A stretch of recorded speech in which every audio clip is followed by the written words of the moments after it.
What if one king challenged empires? What if courage became dangerous madness? Ancient Java stood beneath volcanic skies. Powerful kingdoms fought for influence there. Singhasari ruled central eastern Java proudly. Its king possessed unusually ambitious dreams. His name was Kertanegara, fearless ruler. He refused seeing Java as enough. Beyond oceans, greater dangers were growing. The Mongol Empire dominated distant lands. Its armies conquered kingdoms with terrifying speed. Cities surrendered before Mongol soldiers arrived. Powerful rulers feared Kublai Khan deeply. His empire stretched across enormous territories. Mongol banners seemed impossible to stop, yet Kertanegara watched without lowering eyes. He believed fear invited future destruction. Therefore, Singhasari needed strength beyond Java. The ocean became his path forward. Islands became pieces within larger strategy. He dreamed of united maritime power, but ambitious dreams always create enemies. Some nobles questioned their king's vision. Others feared distant wars and sacrifices. Kertanegara ignored every whisper surrounding him.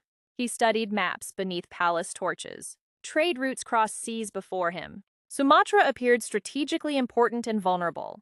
Distant kingdoms could become valuable allies. Together, they might resist foreign invasions, but alliances required courage and resources. Ships needed soldiers, supplies, and leadership. Every expedition weakened defenses within Java. His advisors warned about dangerous consequences. Kertanegara listened, yet remained determined. He saw threats others refused noticing.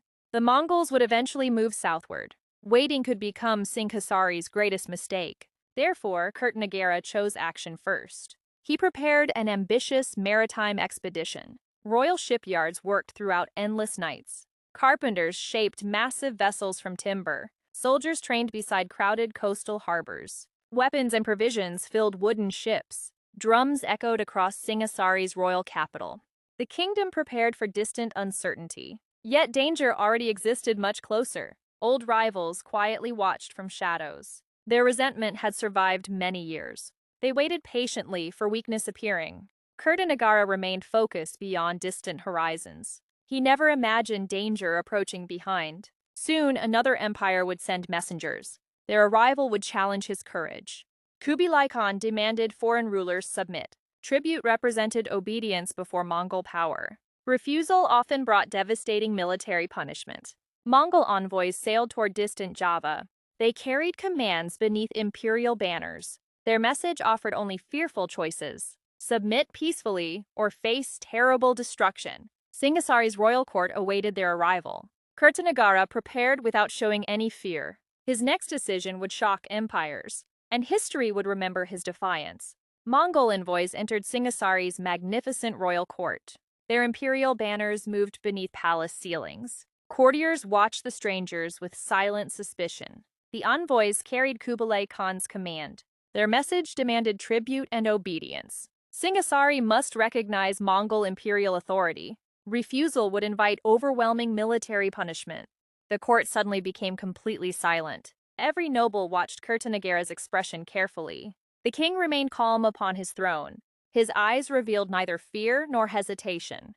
Yet anger slowly burned beneath silence. He understood the message's hidden meaning. Submission would destroy Singhasari's independence forever. Acceptance would make his kingdom subordinate. Kertanegara refused surrender without resistance. He rose slowly before every witness. The Mongol envoys waited with confidence. They expected obedience from another frightened ruler. Instead, Kertanegara delivered shocking humiliation publicly. The envoys were injured and dishonored. Their proud mission ended beneath humiliation. The royal court froze with disbelief. Everyone understood the dangerous consequences immediately. Kublai Khan would never forget. Mongol revenge could eventually reach Java. Yet Kertanegara showed absolutely no regret. He believed fear weakened kingdoms internally. His defiance became Singhasari's powerful declaration. Java would never surrender through intimidation. The wounded envoys returned toward northern seas. They carried anger instead of tribute. Their ships disappeared beyond distant horizons, but their memories carried future war. Kertanegara returned toward his ambitious plans. He understood Mongol armies might arrive. Therefore, alliances became increasingly important everywhere. Sumatra could strengthen regional resistance greatly. the Pamalayu Expedition became urgently necessary. Kertanegara ordered ships prepared immediately. Soldiers gathered beside crowded eastern harbors. Commanders studied dangerous routes across oceans. Families watched warriors leave their homes. Some celebrated glory, others feared loss. The royal fleet finally departed Java. Hundreds of sails crossed bright waters. Drums echoed across the kingdom's coast. Kertanegara watched silently from shore. His dream moved beyond familiar horizons. The expedition carried Singhasari's future outward. But every departing soldier weakened home. Palace advisors warned about dangerous vulnerabilities. Kertanegara accepted risks without retreating. He believed distant strength protected Java. His strategy challenged traditional royal thinking. Islands could become powerful through unity. Oceans could connect kingdoms rather separating. Yet enemies interpreted ambition as weakness. Old resentment quietly awakened within Kadiri. Jayakatwang observed Singhasari's expanding influence carefully. He remembered his kingdom's previous defeat. Anger remained hidden beneath loyal appearances. He waited while Singhasari expanded outward. Every ship leaving Java encouraged him. The perfect opportunity slowly approached. The Pamalayu Expedition reached distant Sumatra. Singhasari's soldiers entered unfamiliar tropical lands. Rivers carried ships through dense forests. Mountains watched silently beyond heavy mist. Local rulers studied Javanese intentions carefully. Some feared invasion, others welcomed alliances. Kertanegara offered power through cooperation instead. Trade routes became bridges between kingdoms. Political alliances strengthened regional connections gradually. Singhasari's influence expanded beyond Java's shores.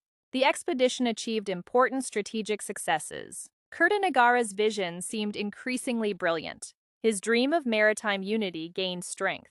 Distant kingdoms recognized Singhasari's growing influence, yet success created dangerous confidence within. The king focused upon expanding horizons. Meanwhile, Java's defenses quietly became vulnerable. Experienced soldiers remained far from home. Important commanders traveled with overseas forces. Palace guards lacked former military strength.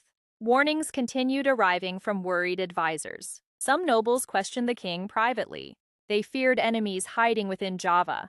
Kertanegara dismissed concerns as temporary obstacles. His attention remained fixed beyond oceans. But danger rarely announces itself loudly. Sometimes it waits beneath familiar silence. Jayakatwang continued watching from Kadiri patiently. His resentment had grown through years. He remembered Kadiri's painful humiliation clearly. Singhasari had destroyed his kingdom's dominance. Now revenge finally seemed possible again. He gathered loyal warriors secretly during nights. Messengers traveled between hidden military camps. Weapons accumulated beyond Singhasari's watchful eyes. Every preparation remained carefully concealed nearby. Jayakatwang understood direct attacks were dangerous. Therefore, deception became his strongest weapon. He planned attacks from separate directions. Northern forces would create frightening distractions. Singhasari would send soldiers toward north. Meanwhile, another army approached southern routes. Their true target remained Singhasari's palace. The strategy depended upon perfect timing. One mistake could destroy everything completely. Jayakatwang waited until defenses weakened further. Then, war drums echoed across darkness. Northern soldiers attacked Singhasari's outer territories. Urgent messengers rushed toward Kertanegara's palace. Commanders demanded immediate military responses.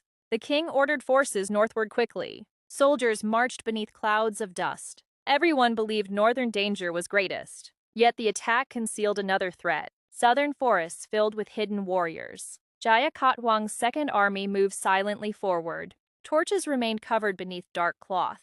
Horses crossed narrow paths without noise. Singhasari's weakened defenses remained unaware. The enemy approached the royal capital. Kertanegara still believed danger remained north. But fate was already approaching behind. One silent night would change everything. The king's greatest ambition faced betrayal, and Singhasari stood dangerously unprotected. Night covered Singhasari beneath heavy clouds. The palace seemed peaceful from outside. Inside, Kertanegara performed sacred rituals quietly. Incense drifted through dim ceremonial chambers. Priests whispered prayers beside glowing lamps. The king sought calm before uncertainty. Then distant screams shattered the silence. Palace guards suddenly ran through corridors. Alarm bells echoed across ancient stone. Flames appeared beyond the southern walls. A wounded messenger entered the chamber. His armor was covered with dust. He struggled to speak before collapsing. "Kadiri attacks," he finally whispered desperately. Kertanegara slowly opened his eyes. The king immediately understood everything. Northern battles had been only deception. Jayakatwang's true army attacked southern Singhasari. Most royal soldiers remained far north. The palace possessed little remaining protection. Kertanegara stood without visible panic, yet memories rushed through his mind. He remembered ships leaving Java proudly. He remembered distant alliances across oceans. He remembered Mongol threats beyond horizons. Every great plan suddenly felt distant. The real danger stood outside nearby. His kingdom had become dangerously exposed. Still, the king refused fleeing. He gathered loyal guards around him. Weapons were distributed throughout palace halls. Defenders blocked doors using heavy furniture. Outside, enemy soldiers broke through gates. Fire spread across wooden structures rapidly. Smoke filled every sacred royal corridor. Loyal warriors fought against overwhelming numbers. Their footsteps echoed beside falling debris. Every doorway became a desperate battlefield. Every moment brought enemies much closer. Kertanegara watched his palace collapse. He understood ambition carried terrible consequences. He had prepared against distant empires. Yet nearby betrayal destroyed everything first. Perhaps his vision had reached too far. Perhaps his kingdom needed him closer. But regret offered no protection now. The king stepped toward approaching soldiers. His royal clothing glowed beneath flames. His expression remained calm and fearless. Loyal guards formed their final defense. Enemy warriors surrounded the ceremonial chamber. Steel struck steel beneath burning ceilings. The palace trembled from violent fighting. One by one, loyal defenders fell. Kertanegara remained surrounded by fire. The king faced his final moment. He neither begged nor surrendered there. His dream collapsed alongside Singhasari's walls. Before dawn, Kertanegara was killed. The great king disappeared into history. Singhasari's banners fell beneath enemy control. Jayakatwang claimed victory over ancient rivals. The kingdom's ambitious future seemed finished. Yet history had not reached ending. Another survivor carried Kertanegara's legacy. Raden Wijaya survived Singhasari's devastating collapse. He carried grief, anger, and uncertainty. Kertanegara had been his father-in-law. The fallen king's dream haunted him. Yet survival required patience and strategy. Raden Wijaya escaped through dangerous forests. He sought protection from former enemies. Jayakatwang believed every threat had vanished, but hidden survivors quietly planned resistance. Meanwhile, Mongol fleets approached Java. Kublai Khan demanded punishment for Kertanegara. Mongol soldiers expected powerful resistance ahead. Instead, they discovered Singhasari already destroyed. Their intended enemy was already dead. The invasion had arrived far too late. Raden Wijaya recognized an unexpected opportunity. He approached Mongol commanders with proposals. Together, they could defeat Jayakatwang. Mongol leaders accepted his strategic alliance. Their combined armies marched toward Kadiri. Jayakatwang faced overwhelming forces unexpectedly. Battles shook fields surrounding his capital.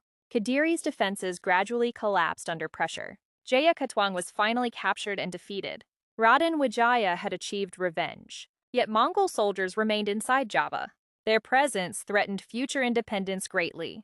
Raden Wijaya secretly prepared another strategy. He requested permission returning toward Majapahit. Mongol commanders allowed his departure peacefully. Then Javanese warriors launched surprise attacks. Confused Mongol forces suffered sudden resistance. Their commanders ordered immediate coastal retreats. Mongol ships sailed away from Java. The world's greatest empire had retreated.